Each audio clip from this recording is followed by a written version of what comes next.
अस्सलामुअलैकुम। मेरा नाम मोहम्मद मज़हर आज़म है और मैं डाव मेडिकल कॉलेज में सेकेंड ईयर एमबीबीएस का स्टूडेंट हूँ। तो आज जो हमने टॉपिक कवर करना है that will be disorders of urinary tract. मैं यूरिनरी ट्रैक्ट का जो पूरी एक स्ट्रक्चर है इसका वो मैं ऑलरेडी पढ़ा चुका हूँ, इसकी वीडियो अपलोड कर चुका हूँ, यू कैन वॉच दैट। और आज जो हमने कवर करना है that is disorders of urinary tract. ठीक है, अच्छा, यूरिनरी ट्रैक का हमने पढ़ा कि यूरिनरी ट्रैक में क्या क्या होता है। वो बेसिकली आपकी बॉडी के वो कंपोनेंट्स जो यूरिन फॉर्मेशन में इन्वॉल्व होते हैं, ठीक है, और यूरिन को आपकी बॉडी में आगे पीछे लेके जाते हैं, वो एक आपकी बॉडी का यूरिनरी सिस्टम बनाते हैं। इसमें क्या आता है, आपकी किडनीज़ आती हैं, किडनी क्या करती हैं, यूरिन बनाती हैं। यूरिन जब बन जाता है फिर वो किडनी के ज़रिए बाहर आता है इस ट्यूब के ज़रिए जिसको हम यूरेटर कहते हैं। ठीक है, फिर इस ट्यूब से वो आगे जाता है। अगर मैं इससे दिखाऊँ तो ये ट्यूब, ये किडनी हो गई, और किडनी से आगे ब्लड आपका यूरिन जो बन जाता है वो इस ट्यूब के ज़रिए जाता है जिसको हम यूरेटर कहते हैं। यूरेटर आगे जाकर दूसरी किडनी से भी एक यूरेटर आ रहा होता है।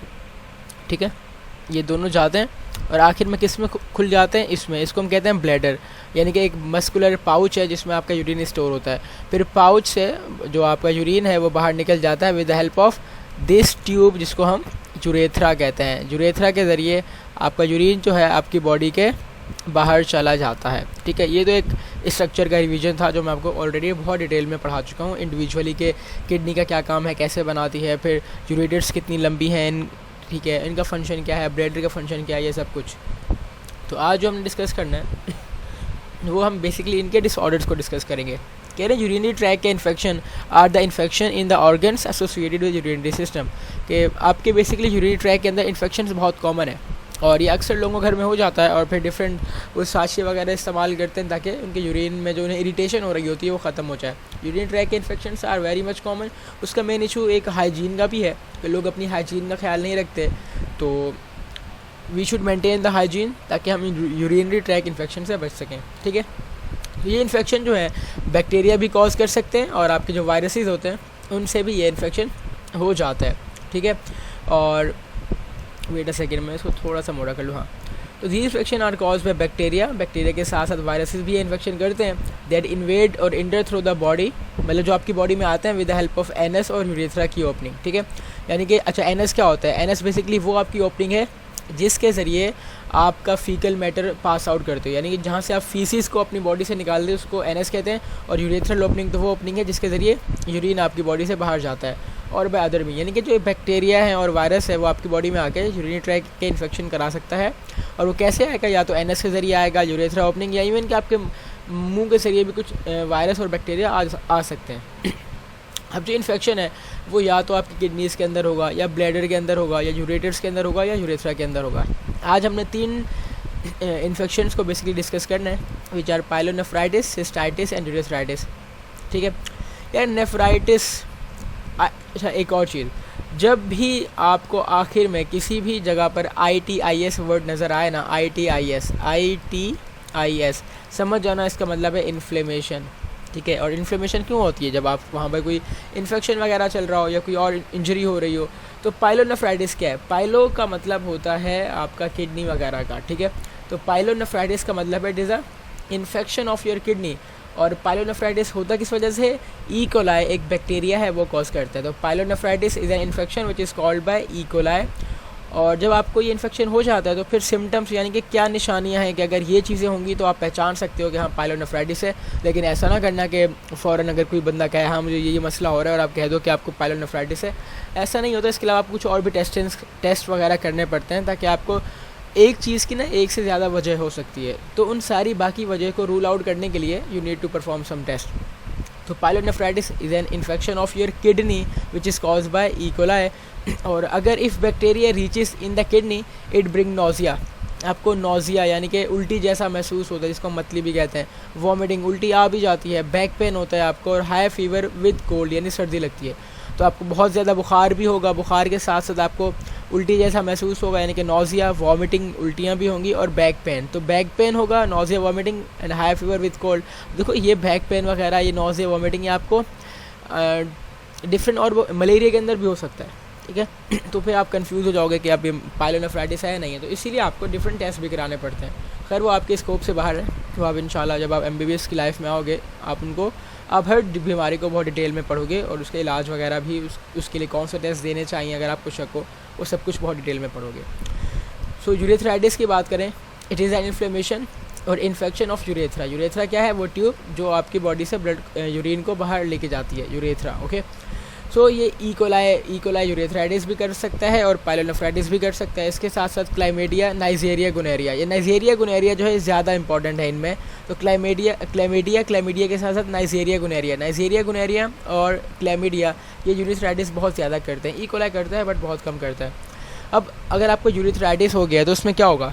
You will be having the feeling of frequent और अर्जेंट नीड टू यूरिनेट। आपको बार बार यूरिन पास करने की, ये कहते हैं ना कि आपको महसूस होगा कि हाँ मुझे यूरिन आ रहा है, मुझे अभी पास आउट करना चाहिए, तो आप बार बार वॉशरूम में जाओगे, यूरिन पास आउट करोगे। इसके साथ साथ आपको यूरिन की फ्रीक्वेंसी तो बढ़ी हुई है, आपको बार बार तो आ रहा है, लेकिन आप जब यूरिन पास आउट करोगे you will be facing some difficulty, irritation वगैरह होगी। Pain during sex, like if you are doing intercourse with your partner, तो उसमें भी क्या होता है? You will be feeling pain. Okay, जो आपका पेशेंट है वो ये कहेगा कि हाँ when I try to do intercourse with my partner मुझे पेन होता है। और इसके साथ साथ यूरिनेशन में भी उसको डिफ़िकल्टी महसूस होगी। इसके साथ साथ जो उनकी यूरेथ्रा की ओपनिंग है मेल में या वेजाइना इन फीमेल, वहाँ से कोई ना कोई डिस्चार्ज हो रहा होगा बहुत ज़्यादा बार बार। तो ये सारी यूरेथ्राइटिस की निशानियाँ हैं कि you will be having difficulty during sex, then difficulty in urination, discharge हो रहा होगा आपके यूरेथ्रल ओपनिंग से और वजाइना से, और आपको बार बार यूरिन पास आउट करने की, यानी कि you will be having a feeling of this. एक है सिस्टाइटिस जो है आपका गॉल ब्लैडर के इन्फेक्शन को कहते हैं। ठीक है, अगर इन्फेक्शन आपके गॉल ब्लैडर में है उसको हम सिस्टाइटिस कहते हैं।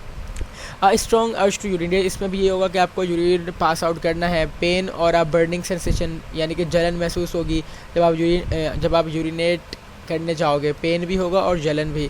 Passing frequent small amount of urine, आपको बहुत कम तादाद में और माइन्यूट क्वांटिटी में आप बार बार यूरिन पास आउट करोगे।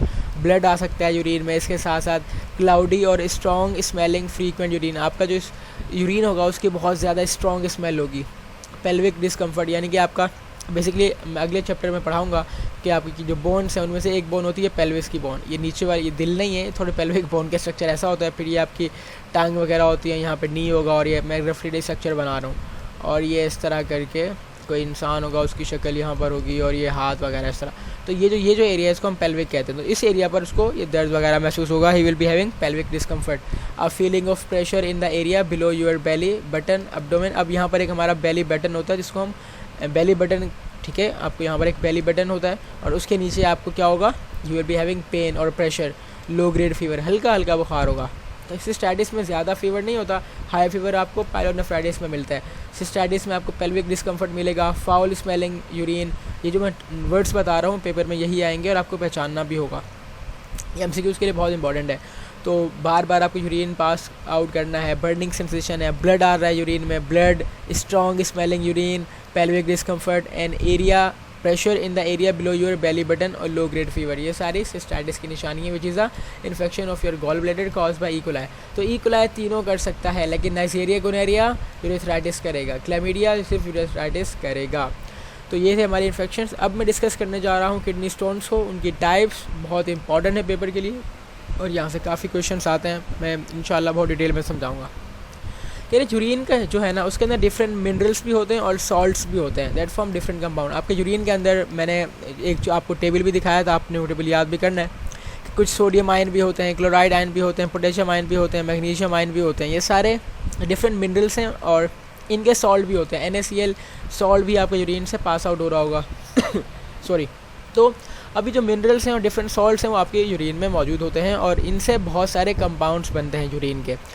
अब जो कंपाउंड्स बनते हैं ना उनमें जो चीज़ें होती हैं उन कंपाउंड्स के अंदर कैल्शियम भी हो सकता है, सोडियम भी हो सकता है, पोटेशियम भी हो सकता है, ऑक्जेलेट्स भी हो सकते हैं, यूरिक एसिड एंड फॉस्फेट। तो यूरिक एसिड बहुत इंपॉर्टेंट है यहाँ पे, ठीक है। ऑक्जेलेट बहुत ज़्यादा इंपॉर्टेंट है और उसके साथ साथ कैल्शियम जो है वो भी बहुत इंपॉर्टेंट है, ठीक है। सोडियम और पोटेशियम लेस इंपॉर्टेंट है। तो यूरिन के अंदर डिफरेंट मिनरल्स एंड सॉल्ट्स होते हैं जो डिफरेंट कंपाउंड बनाते हैं और अगर उन कंपाउंड्स की बात करें तो उन कंपाउंड्स के अंदर कुछ कंपोनेंट्स बहुत ज़्यादा होते हैं जिनको हम calcium, sodium, potassium, oxalate, uric acid और फॉस्फेट कहते हैं। और अगर आपके यूरिन के अंदर कैल्शियम ज़्यादा है, अगर आप यूरिन के अंदर कैल्शियम ज़्यादा पास आउट कर रहे हो, इस कंडीशन को कहते हैं हाइपर कैल्सीयूरिया। हाइपर का मतलब होता है कोई भी चीज़ का ज़्यादा होना, और कैल्सीयूरिया यानी कि कैल्शियम का, लेकिन यूरिया यानी आपके यूरिन के अंदर। तो हाइपर कैल्सीयूरिया यानी कि यूरिन के अंदर कैल्शियम ज़्यादा है। और अगर आपके यूरिन के अंदर ज़्यादा ऑक्जेलेट्स पास आउट कर रहे हो तो हाइपर ऑक्जेलयूरिया। हाइपर ऑक्जेलयूरिया यानी कि आप ऑक्जेलेट्स को बहुत ज़्यादा पास आउट कर रहे हो। अब ये कह रहे हैं कि when these components in the urine get too high और यूरिन बिकम टू एसिडिक और too basic, they combine to form crystal. अगर आपके कैल्शियम आपके यूरिन में बहुत ज़्यादा हो जाए, इसी तरह ऑक्जेलेट्स भी आपके यूरिन में बहुत ज़्यादा हो जाएं, तो फिर क्या होगा, ये आपस में मिल के कुछ क्रिस्टल्स बना देंगे, कुछ छोटे छोटे स्टोन लाइक स्ट्रक्चर बना देंगे। ठीक है, इसके साथ साथ अगर आपके यूरिन की एसिडिटी बहुत बढ़ जाए या बेसिसिटी बढ़ जाए तो तब भी क्रिस्टल बनते हैं। तो क्रिस्टल कब बनते हैं, आपके यूरिन के अंदर स्टोन्स कब कब बन सकते हैं, अगर कैल्शियम बहुत ज़्यादा है, ऑक्जेलेट बहुत ज़्यादा आ रहा है, या आपका यूरिन जो है वो एसिडिक है या बेसिक है, तो ये क्रिस्टल बना लेगा। अब जो क्रिस्टल होंगे वो छोटे छोटे इस तरह के होंगे, लेकिन ये बहुत सारे क्रिस्टल मिलके छोटे छोटे स्टोन्स बना देंगे। ठीक है, ये क्रिस्टल कह रहे हैं प्रोग्रेस करके स्टोन्स बन जाएंगे मंथ या साल में। This presence of stones in kidney is called nephrolithiasis. देखो लिथियासिस जहाँ पर भी नज़र आएगा तुम्हें आगे, हम इंशाल्लाह you will be going in medical field, तो आगे आपको वर्ड ये लिथियासिस बहुत सुनने को मिलेगा। शुरू में एक वर्ड लगा होगा बट उसके साथ लिथियासिस, तो जहाँ पर भी तुम्हें ये लिथियासिस नज़र आए समझ जाना लिथियासिस का मतलब होता है स्टोन फॉर्मेशन।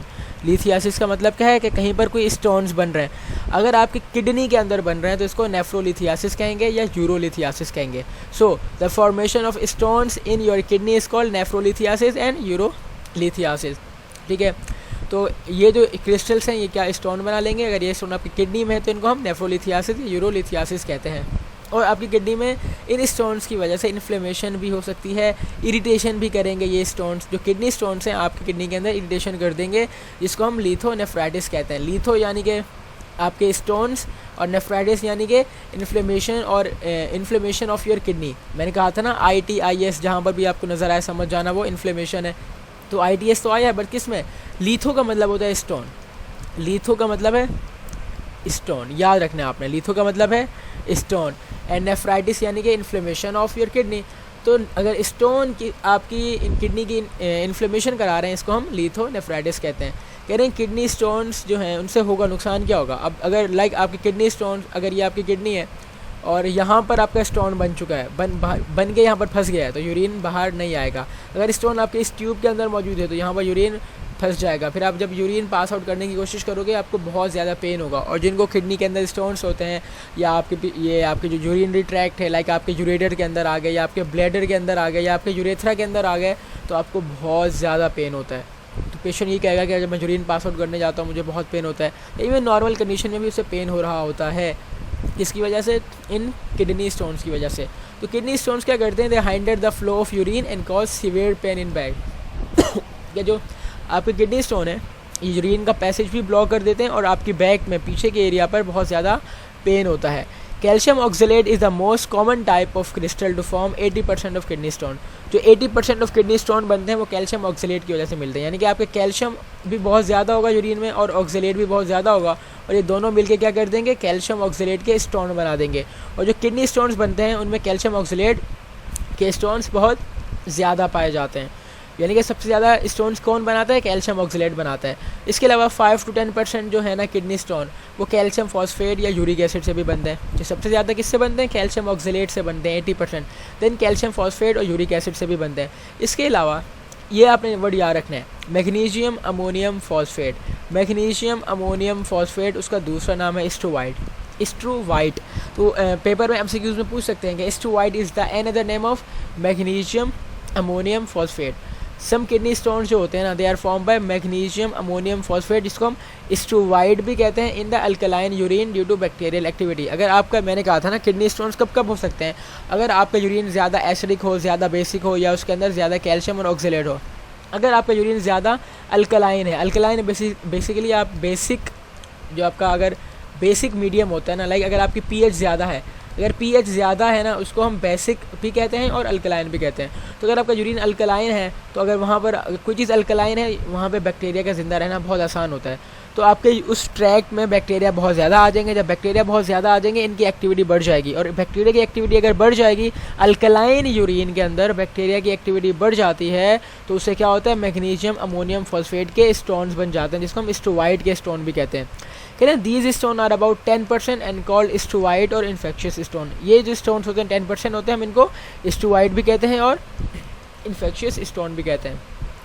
कहते हैं less than 1% of the urine stone are form by amino acid cystine. अच्छा, सिस्टीन एक अमाइनो एसिड है और इससे सिर्फ 1% से भी कम स्टोन बनते हैं। सिस्टीन के stones are form in childhood. तो पेपर में ये एमसीक्यूज आएगा, और अभी ना आया तो खैर आगे जाकर आएगा, और ये बहुत इंपॉर्टेंट है, आपने याद रखना है कि सिस्टीन के स्टोन्स जो हैं बचपन में होते हैं। बाकी स्टोन्स कभी भी हो सकते हैं, बट सिस्टीन के स्टोन्स ज़्यादातर या नॉर्मली या यूजुअली कब होते हैं, आप चाइल्डहुड में होते हैं। ठीक है, अब ये सारे हमारे किडनी स्टोन्स थे।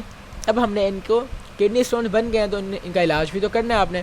अब यहाँ पर इलाज करने के लिए डिफरेंट प्रोसीजर दिखाए गए। लाइक आपके किडनी स्टोन देखो, ये किडनी है, वो किडनी स्टोन इस एरिया में बन सकते हैं, इसको हम पेल्विस का एरिया कहते हैं। फिर यहाँ से आपका यूरेटर शुरू हो जाता है। ठीक है, और इसके साथ साथ ये जो आपके स्टोन है ये आपके यूरेटर में यहाँ पर भी आ सकते हैं, ये किडनी स्टोन सारे। ये देखो, अब किडनी स्टोन्स को रिमूव करने के डिफरेंट मेथड्स होते हैं। आप शॉक वेव को यूज़ करते हो, यानी कि कुछ वेव्स होती हैं जो आप ऊपर से उनका अटैक करवाते हो, तो शॉक वेव क्या करती है, इन स्टोन्स को तोड़ के छोटा छोटा कर देती हैं। जब छोटे छोटे हो जाते हैं तो आपके यूरिन से आराम से पास आउट होके बाहर चले जाते हैं। या अगर आप शॉक वेव यूज़ करके इनको क्रश नहीं कर पा रहे तो एक और मेथड होता है, वो मैनुअली आप इनको ब्रेक करते हो। ठीक है, तो वो भी जब दोबारा छोटे छोटे टूट जाते हैं तो आपके यूरिन से आराम से पास आउट हो जाते हैं।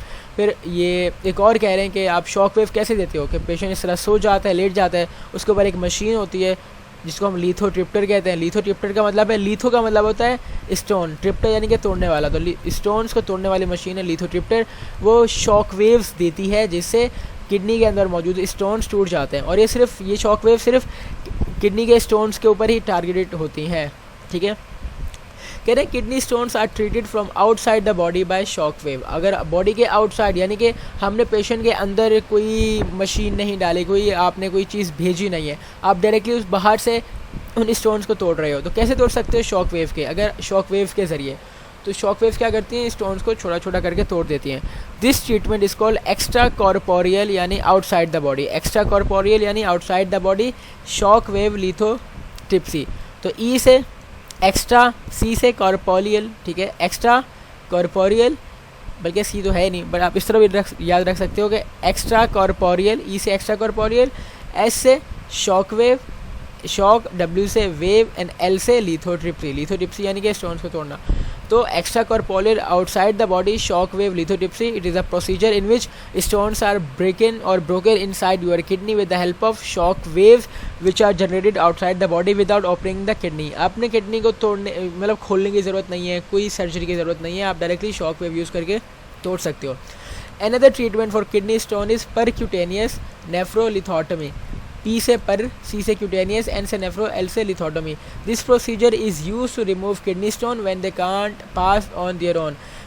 Percutaneous nephrolithotomy ये एक प्रोसीजर है जिसकी मदद से आप क्या करते हो, किडनी स्टोन्स को तोड़ते हो अगर वो खुद पास आउट नहीं कर पा रहे होते हैं। तो percutaneous nephrolithotomy it is a procedure जिसमें kidney stones are removed when they can't pass on their owns. ठीक है, इसमें आप this is made under the general anaesthesia. Patient को आप बेहोश करते हो ताकि उसको पेन ना हो, जनरल एनेस्थीसिया देते हो, in which patient will be feeling asleep, उसको नींद आ जाएगी एनेस्थीसिया की वजह से। और during this procedure one catheter is placed in the bladder to drain the urine out of the body and another is inserted into the ureter to track down the stone by attached visual device। अब होता क्या है, ये जो आपकी percutaneous lithotomy है, ठीक है, इसमें क्या करते हो आप कि आप दो कैथेटर इस्तेमाल करते हो। ये समझो दो कैथेटर है, एक कैथेटर जो है वो जाती है आपके ब्लैडर के अंदर और ब्लैडर के अंदर से सारा यूरिन वो निकाल लेती है। ठीक है, फिर क्या होता है, एक और कैथेटर जाती है और वो कैसे जाती है, अगर ये आपका ब्लैडर है, ब्लैडर से आपको पता है ना दो अभी ट्यूब्स जा रही होती हैं किडनी में जिनको हम यूरेटर्स कहते हैं, जो बेसिकली यूरेटर्स ही किडनी से आपका यूरिन लेके आ रही होती हैं। तो दूसरा कैथेटर जो होता है ना वो इस यूरेटर के अंदर जाता है ताकि आपको पता तो चले कि आपके स्टोन्स मौजूद कहाँ पर हैं जिनको आपने निकालना है। तो once the stone is detected it is crush, इसको तोड़ा जाता है, क्रश कर दिया जाता है। एंड द नेफ्रोस्कोप ग्रास्पर, आपके पास एक होता है नेफ्रोस्कोप ग्रास्पर, यानी कि स्कोप का मतलब होता है, आपको पता है ना scope, if you have played PUBG in your life so you would be knowing scope क्या है। इसके साथ साथ अब गन के ऊपर भी लगा होता है, जिस आप यानी निशाने वगैरह टारगेट को देखने के लिए क्लोजली यूज़ करते हो। तो नेफ्रोस्कोप है यानी कि किडनी के अंदर यूज़ हो रहा है ये स्कोप। और इसके साथ एक ग्रास पर लगा होता है जो क्या करता है, आपने स्टोन्स को तोड़ दिया है ना, तो अब ग्रास पर उन स्टोन्स को पकड़ लेगा और इस ट्यूब के ज़रिए वो वापस बाहर आ जाएंगे। तो once stone is detected it is crush and nephroscope grasper is use to pull out the pieces of stone from the kidney. If the stone are too many or large, then nephroscopic pylolithotomy procedure is used in which kidney are cut open. अब सिर्फ एक ऐसा procedure है जिसमें kidney को open किया जाता है काट के, ठीक है, उसको हम कहते हैं लेप्रोस्कोपिक पाइलोलिथोटमी। लेप्रोस्कोपिक जहाँ पर भी सुना, लेप्रोस्कोपिक का मतलब यही होता है कि आपने स्किन वगैरह को काटना है। तो लेप्रोस्कोपिक पाइलोलिथोटमी एक ऐसा प्रोसीजर है जिसमें किडनी को आप बाकायदा क्या करते हो, ओपन करते हो, काट के कट करके you open the kidney and physically वहाँ से स्टोन रिमूव करते हो। वरना बाकी सारे प्रोसीजर में जो हमने दो पढ़े, एक तो पढ़ा परक्यूटेनियस पाइलोलिथोटमी, तो परक्यूटेनियस नेफ्रोलिथोटमी था, उसके अंदर आप क्या कर रहे थे कि स्टोन्स को क्रश कर रहे थे, दो कैथेटर और आप दो कैथेटर यूज़ कर रहे थे। कैथेटर क्या होती है यार, एक तरह की वो आपकी ये समझ लो कि वो एक तरह का पाइप वगैरह ही होता है या फिर वायर होती हैं जो आप इंसर्ट करते हो इनसाइड द किडनी वगैरह है बॉडी। फिर एक्स्ट्रा कॉर्पोरियल यानी outside the body shockwave lithotripsy भी एक प्रोसीजर था। तो ये सारे प्रोसीजर थे जिसकी वजह से आप स्टोन्स को तोड़ते हो ताकि फिर वो उनका साइज़ छोटा हो जाए और वो आराम से आपके यूरिन के ज़रिए पास आउट हो जाएं, ठीक है। तो स्टूडेंट्स ये था हमारा आज का टॉपिक जिस पे हमने किडनी के डिफरेंट डिसऑर्डर्स को डिस्कस किया। नेक्स्ट वीडियो में बनाऊंगा किडनी फेलियर के ऊपर कि किडनी फेलियर क्या है और कैसा होता है और उस पर मसला क्या होता है। तो इंशाल्लाह will be back in another video. इस वीडियो को आप ज़रूर लाइक करें, शेयर करें दूसरों के साथ और इंशाल्लाह will keep on making these videos. और इंशाल्लाह this video series will be very helpful for you if you are preparing for MD-GAT। और क्योंकि सिंध की न्यू बुक है और इसके इंपॉर्टेंट पॉइंट्स क्या हैं, I will be telling you each and everything और क्या क्या आपको याद करना है। वैसे भी मैं वीडियो के अंदर बता रहा होता हूँ कि कौन सा पॉइंट इंपॉर्टेंट है, तो जो पॉइंट मैं इंपॉर्टेंट कहता हूँ आप कोशिश किया करें, उसके नोट्स बना लिया करें, उन्हें लिख लिया करें एटलीस्ट उन पॉइंट्स को। सो ओके, फिर मिलते हैं नेक्स्ट वीडियो में और तब तक के लिए अल्लाह हाफ़िज़।